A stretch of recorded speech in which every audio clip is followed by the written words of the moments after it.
अमेरिकी मंदी की आशंका और खराब ग्लोबल संकेतों से भारतीय बाजार में आज भी बिकवाली रही। सेंसेक्स निफ्टी लगातार 5वें दिन गिरावट पर बंद हुए। आज सबसे ज्यादा बिकवाली बैंकिंग, रियलिटी शेयरों में रही।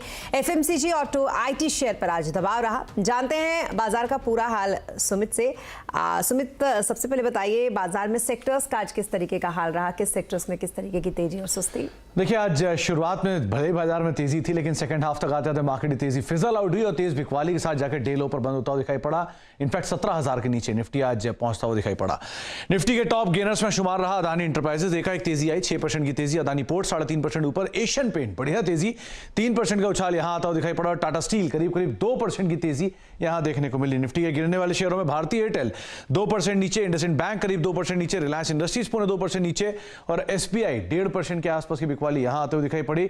मिड कैप के बढ़ने वाले शेयरों में जीएमआर एयरपोर्ट, इनफैक्ट एफ&ओ का टॉप गेनर, आईईएक्स 4.5% ऊपर, ऑयल इंडिया 4% ऊपर और फोर्टिस हेल्थकेयर करीब 2% की तेजी यहां बनते हुए दिखाई पड़ी। और मिड कैप के गिरने वाले शेयरों में फिनिक्स 5% नीचे, एस्टल 3% नीचे, जुबिलेंट फूड 2.5% नीचे और केनरा बैंक करीब 2% के आसपास की बिकवाली यहां पर आते हुए दिखाई पड़ी। मेटल में आज प्रेशर, मेटल में कुछ बढ़ने वाले शेयर थे तो उसमें अदानी एंटरप्राइजेज लीड कर रहा था 6% की तेजी के साथ। जिंदल स्टेनलेस 2.5% ऊपर, टाटा स्टील 2% ऊपर और एनएससीएल करीब 2% के आसपास की तेजी यहां देखने को मिली। लेकिन प्रेशर मार्केट में आज मिड कैप, स्मॉल कैप में लास्ट आवर के अंदर एक्सटेंड हुआ और डे लो के आसपास मार्केट को बंद करता हुआ दिखाई पड़ा। जी, बहुत शुक्रिया तमाम मार्केट अपडेट के लिए आपका सुमित। तो कुल मिलाकर कुछ इस तरीके का रहा मार्केट का हाल। लेकिन इस बीच अभी गोल्ड में निवेश का सही समय है, ऐसा कहना है धन.co के डायरेक्टर जयप्रकाश गुप्ता का। उनके अनुसार डॉलर में गिरावट और अच्छे विदेशी संकेतों से सोने में तेजी आई है और इससे सोना आगे भी ऊंचाई पर पहुंच सकता है।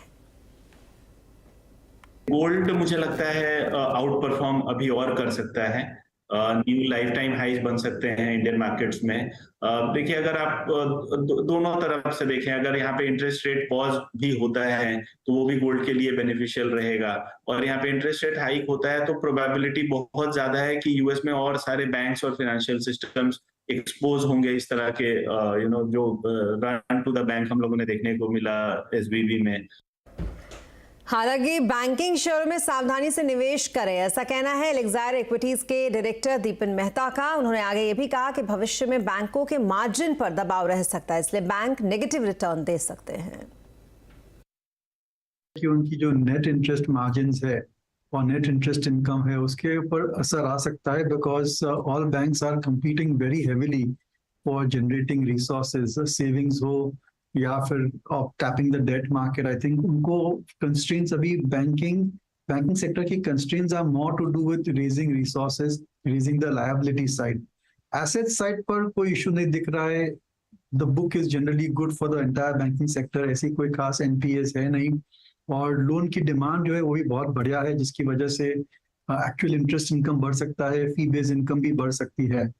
बट जो नेट इंटरेस्ट मार्जिन है, difference between interest charge and interest earn, वहां पर प्रेशर की वजह से डेफिनेटली नेक्स्ट 2-3 क्वार्टर्स में नेगेटिव इफेक्ट आ सकता है। और अब बात गुजरात की करेंगे, जहां पर आत्मनिर्भर गुजरात स्कीम के तहत कितना निवेश आया, कब उत्पादन शुरू होगा, रोजगार में कितनी बढ़ोतरी होगी, इन तमाम मुद्दों पर गुजरात के उद्योग मंत्री बलवंत सिंह राजपूत से खास बातचीत की हमारे संवाददाता केतन जोशी ने। आप भी सुने।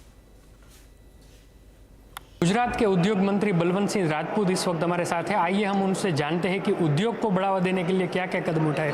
सर, कई सारी कंपनी है, लिस्टेड कंपनी है, उन्होंने एमओयू साइन किया है, तो ये कब तक इम्प्लीमेंट हो जाएगा?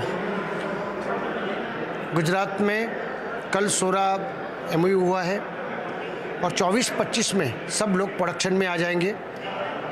कल 12,000 करोड़ रुपये का सब मिला के एमओयू हुए हैं और 13,000 लोगों को उसमें रोजगारी प्राप्त होने वाली है। एक महीने के अंदर हमने आज तक 36 एमओयू किया है।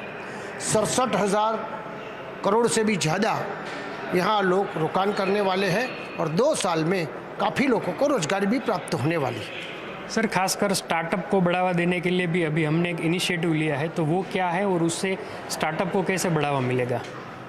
स्टार्टअप हमने एक लॉन्च किया है, हर चीज़ उसमें आ जाएगी।